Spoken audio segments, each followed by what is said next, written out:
I honestly don't even really know where to start. Not gonna lie, I didn't really know where to start with this story. I filmed this video 2 days ago, edited it, and then just scrapped it. I was like, I'm not even gonna post this, but it felt like it's too important of a conversation to not have, especially on this channel. This woman used sheer seven sprinkle ideology to attract the high value man. Ultimately ended up putting her in a very messed up predicament with her children, and I'm gonna let her tell the story. I didn't realize that the person I married was actually going to be my biggest nightmare. I thought that he was my Prince Charming. I thought that he was my knight in shining armor. And shortly after we got married, and this is something that I haven't talked about, I started noticing like certain things changed with him.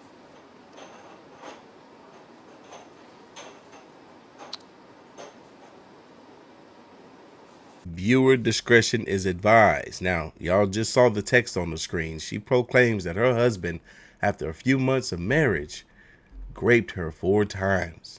Now, you could probably imagine where this is going to go. But I definitely understand it being hard because I stayed in situations much longer than I had to because I had children in those situations. So I understand the struggle of that. Definitely.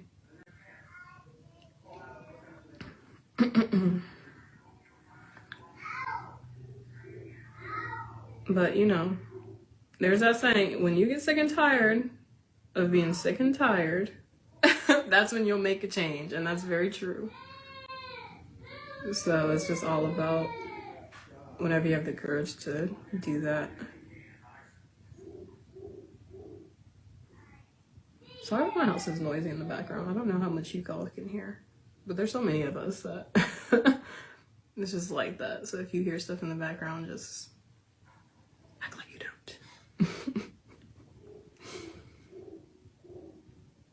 I showed my baby sister video about dating. If you guys can hear my daughter, she's upstairs with my husband being cranky. So I just don't know how he was able to get away with it and so sneaky, because with my own trauma, I watch my kids like a hawk. Did she now? It sounded like she did a lot of ignoring of her kids when there might have been some signs that something was going on. I was changing my daughter, my 4-year-old daughter. I noticed that when I changed her, she was red and very sensitive. My first thought was, did someone touch her?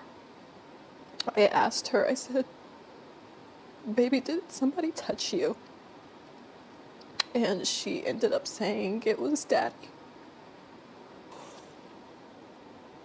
Now, according to how much I know about this story, she already had some kids prior to getting with this man. I believe she had 2 boys, and I don't think she had any daughters. So this daughter that she speaks of, I believe, is his own biological child. My husband wasn't home at the time when she told me, but I knew he would be coming home soon, so all I could do was just say, don't tell him that you told me. And I just instantly started trying to think of how I could get my kids out of the house, because I knew if I confronted him or asked him about it, that he would just lie, and that he would probably just continue to keep doing stuff to her, but just become more covert or more sneaky or whatever. As soon as my husband got home, he was actually picking up the boys from school, my 2 older boys from school.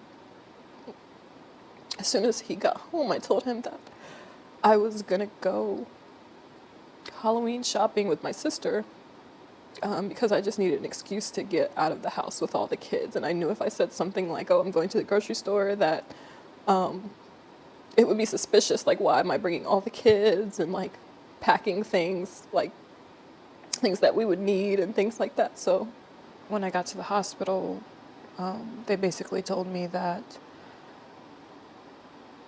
we had to go to another hospital because they didn't do physical exams, like that kind of physical exam there. So a police officer escorted the kids and I to another hospital where they were able to evaluate my daughters.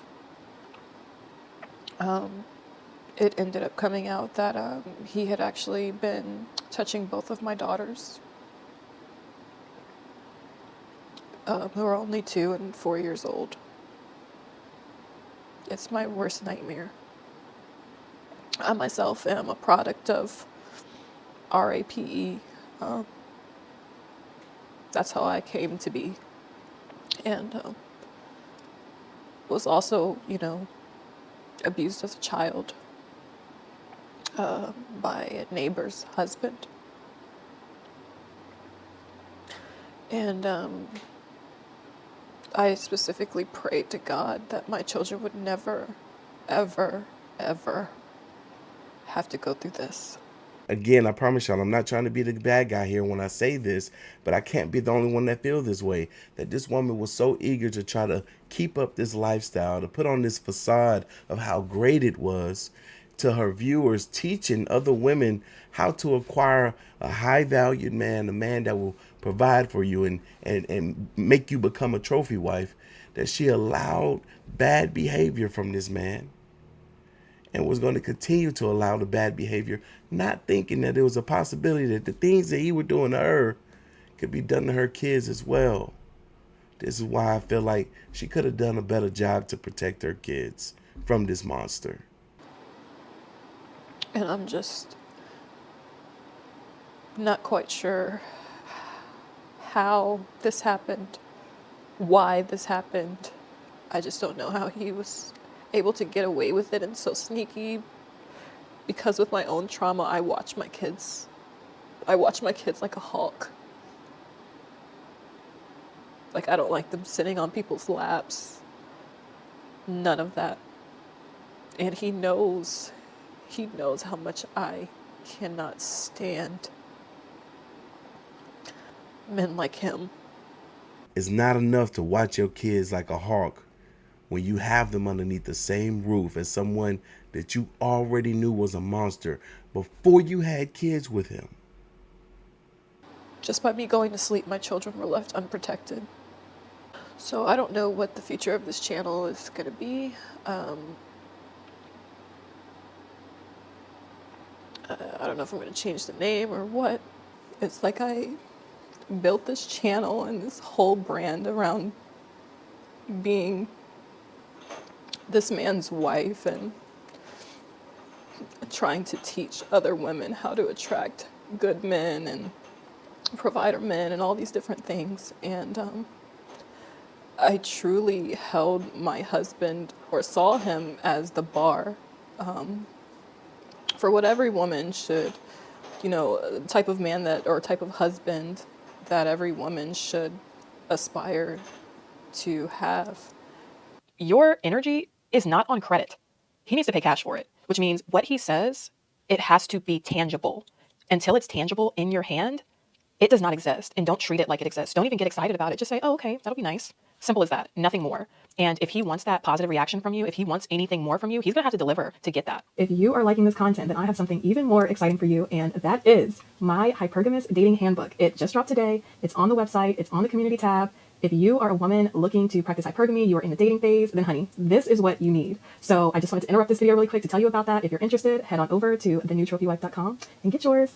Listening to her story and seeing what her listening to her story and seeing what her content is about has had me come to this realization that the experience that she had is not very different than that of some of your favorite adult entertainers or women that sell their bodies. It seems to be the same sort of thing happened here. She was a product of assault, and then she just found herself continuing to be assaulted throughout her adolescence, well into her adult years. Because of that, the approach that she's having in relation to men is not a sound one. It's not one that's based in faith or love. Because if you listen to her content, the words that she used, she's very intentional. There's an outcome that she's seeking, and she wants you to know exactly what that is. The next thing is don't ask for big things right away. And a lot of times when we ladies learn about hypergamy, learn, about sugaring and, all these things and how we can benefit by being beautiful and youthful and all of that, when we find a man of means that, shows us attention and likes us, we want to go straight in for the big things. How much is he going to spend? How much allowance is he going to give me? What all can I get out of this situation? And I think that if you truly want to play the long game and be a wife and be taken seriously, you're going to have to practice delayed gratification. Now, that doesn't mean that he shouldn't be doing anything for you. A man that has resources and is a true provider, he's going to offer to do things for you, and you should accept them. Accept his help. Accept, if he wants to take you shopping, if he wants to take you to dinner, if he wants to buy you whatever, accept those things, and be thankful. So, show gratitude, but don't go in asking for super expensive items right away, because that can make it seem as though you are only there to get something instead of being there because you actually like him as a person. And if a man is going to marry you, yes, your looks are important and all those things and the way you carry yourself, but he also wants to know that his wife actually cares about him. And sometimes, even if you do have a caring heart, if you are too aggressive in asking for things, he's going to see it as this is just a transactional relationship, and that's the kind of woman she is. She doesn't have a good heart. She's not a good person. She isn't in this for the right reasons. So why should I consider this as anything other than purely transactional? That's because it isn't anything other than purely transactional. I can't find the story, but I watched this other content creator talk about this situation, talk about her situation, and she said that when she met her husband, she had just got out of a relationship with a man who she realized was not going to marry her. I believe she posted something about that on social media. Her husband reached out to her. Her now husband reached out to her and was like, ooh, you can come and stay with me. Move your boys in with me. You could stay with me, but under one condition. I'm not going to provide for you unless you marry me. So she was like, okay, cool. Sounds good. That's exactly what I want. What you're about to listen to from her next sounds like someone who's playing games. She's teaching women how to fake, pretend, basically gaslight these men into thinking that you actually care about them. This is something that I wish I would have known beforehand so that I could be aware of the signs of a man who was truly serious about me versus a man who only saw me as a sugar baby or plaything. This was a hard lesson, and I would wonder, like, if this man is saying he wants to be with me, then why isn't he introducing me to his children? Or why isn't he trying to spend these important holidays with me? It's because he's there for fun. And if you only present yourself as a fun girl, that's all you will ever be. You have to come across as an appropriate wife for a man of his status, his age, his circle, someone that would be respected if he was to take around people in his real life. If he doesn't see you as that, and if you're not positioning yourself as that, then he's not going to see you as that. And it's really up to you to do that. It's about the way you dress. It's about the way you talk. It's about the conversations that you're able to have. Are you poised? Do you come across as a mature woman? You can be young. That is a positive, to be youthful. But do you know how to carry yourself in these environments properly as if you were this man's wife? If you can't do that, it's going to be very hard for you to transition from being sugar baby to being trophy wife. It's so crazy to hear somebody come to that realization that, oh, right now I'm positioning myself as a sugar baby / gold digger. I have to be able to position myself as a trophy wife, which is still initially a gold digger, but a gold digger that got a ring on her finger. Like, I had to make it seem like I am so in tune with this man's life. He'll feel comfortable enough to bring me around his associates and family. Like, that's some pro stuff. That is some pro stuff right there. But y'all, leave your thoughts, comments, and opinions down below. And I'm going to catch y'all in the next one. See you.